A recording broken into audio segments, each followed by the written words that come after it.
Welcome, friends. This is Harshad Parekh inviting you to listen to some of my short writings on philosophy, religion, psychology, spirituality, education, Krishnamurti, and nature.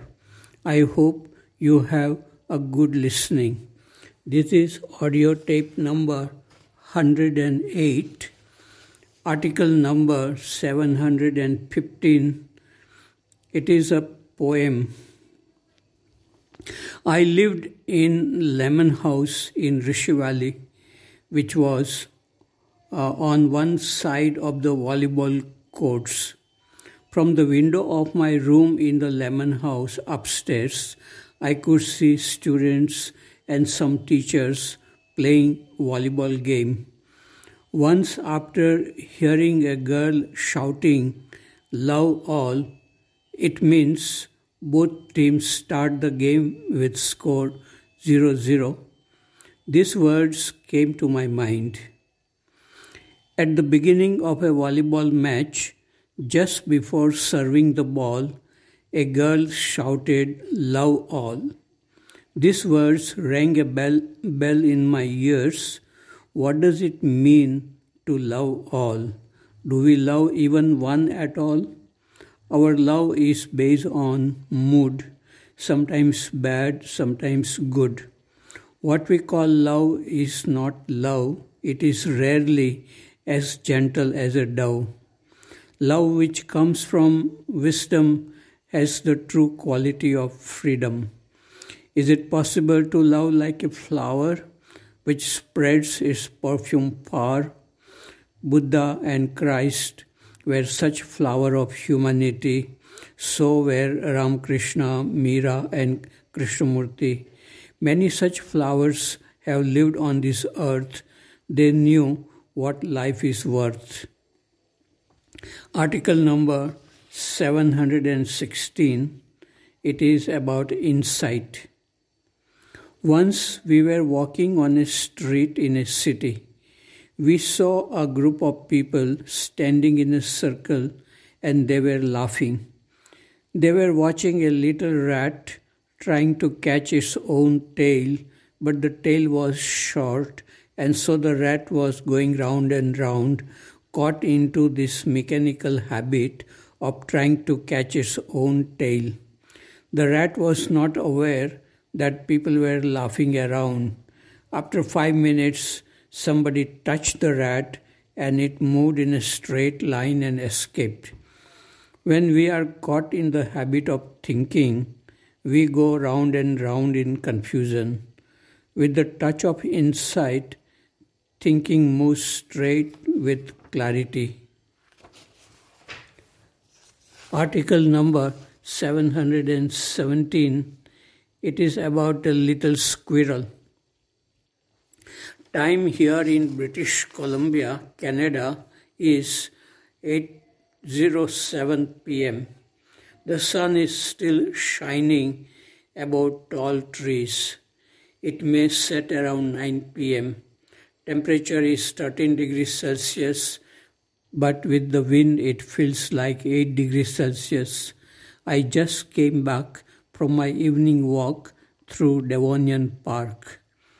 While coming back, I saw a little squirrel. Probably she was separated from her mother.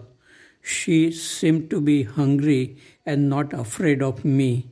She touched my white shoes and I touched her back. I did not know what to do.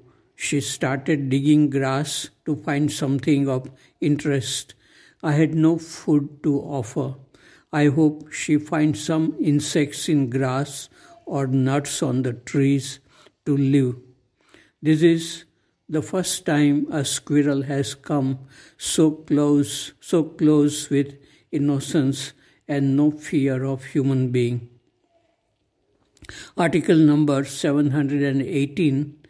It is crack in the wall. We all live within the walls of a prison created by I and mine. If by chance a small crack is developed within one of the walls, it reveals the beauty and fragrance of the blue sky of freedom and love. Then one's life is spent in widening the crack and ultimately removing the walls completely and merging into the infinite sky of human existence. Article number 719.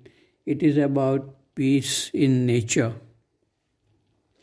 The intellectually chattering mind can go on asking questions, but it cannot lead to insight into the nature of mind itself. To see the activities of the thinking mind clearly, one needs a silent and awake mind. It was a sunny and cool morning. It was a pleasure to walk through a park to see colorful wild flowers and listen to the singing of birds. The ocean was sparkling with twinkling bright stars. Forests, mountains, rivers, and oceans have so much happiness and peace to offer to humanity. We must preserve nature if we desire peace and happiness. Article number 720, it is about insight. I saw him banging his head against the strong wall of a prison which he himself had created. It was the prison of thinking, created by meaningless, disorderly thinking. He did not realize that he himself was the product of thinking. The more he banged his head, the stronger became the wall. He himself was the prison. Instead of banging his head, if he had seen a door behind him which was open, he could have come out from the prison without any effort. That seeing is called insight, which is not a product of thinking. This insight is non-verbal. It is in a different dimension than thinking. I saw him sinking in soft mud of thinking.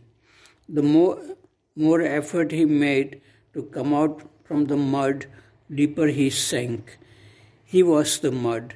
If he had seen this, he would have come out from this mud of thinking quickly. This seeing is called insight. It is non-verbal. It is in a different dimension than thinking. Article number 721. It is about inner richness. Love cannot be ignited by will or desire. It may come from the richness of the heart. With awareness and good feelings, even suffering can bring love. Without richness of the heart, suffering brings cynicism and bitterness. It is important to have an inner sanctuary where one can withdraw and live with joy.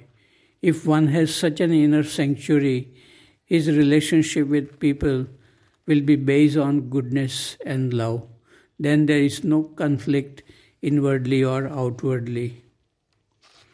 Article number 722. It is about a Christian couple. This was written in my diary in August 1980. A day before yesterday, Mr. and Mrs. Stuart Taylor from Kuppam, Andhra Pradesh, came to my room in the afternoon. Mr. Stuart Taylor is the principal of an elementary school. He is also the owner of that school.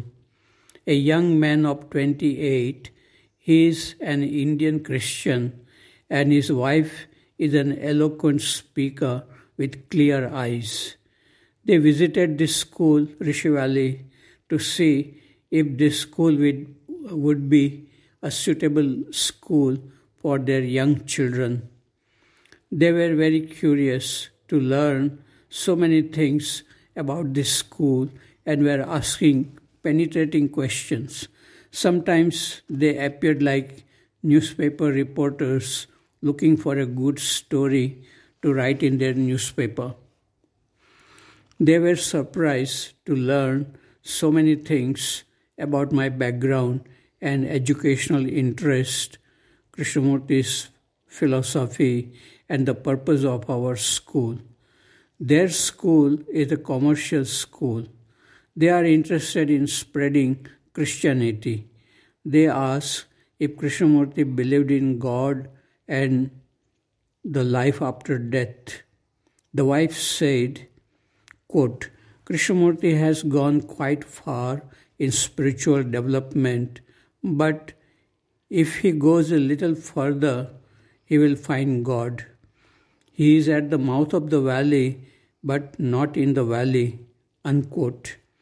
Mr. Stewart said, I am surprised that you did not come into contact with good Christians in Canada and USA. He talked about the necessity of belief in Christ and God. He and his wife were called upon by God to work for poor people and educate them with Christian thoughts. I said, I know many good Christians in Canada and USA.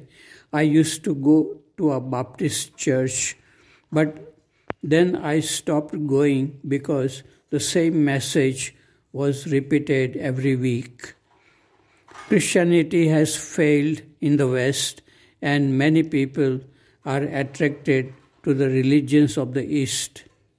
I said, Christ was a great human being who had love and compassion for all. He forgave his enemies who crucified him. Mr. Stewart asked, do you think he had the power to forgive people? I said, he had no hate for those who killed him. He said, Father, forgive them, for they know not what they are doing. They asked if Krishnamurti believed in God and the life after death. I answered, he does not talk about these things. You experience what you believe. If you are a Christian, you experience Christ. And if you are a Hindu, you experience Krishna. You do not experience God, but your own conditionings and desires. Life after death is not very important to think about. If we live rightly in the present moment, the future will be taken care of. The wife said, then there is no hope. We work for the poor. Their lives are miserable. They do not have enough food to eat. We give them hopes about the next life, and this makes them happy. I said, yes, Christians have money.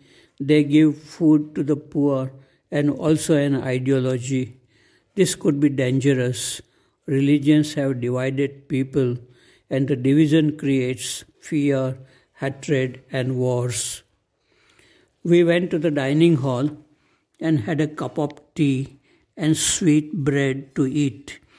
We were talking under a neem tree, and some crows were looking at us with hope for a few pieces of bread. When we threw small pieces of bread, they began to fight among themselves.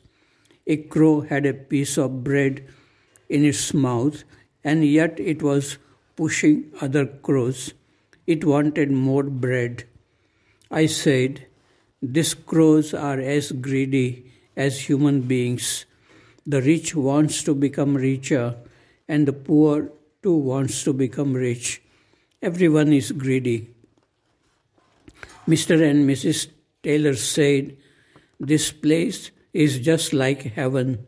We are surprised to know that this is not a Hindu school. Everything seems to be going smooth here without corruption. In most schools, there is a lot of corruption, giving money under the table.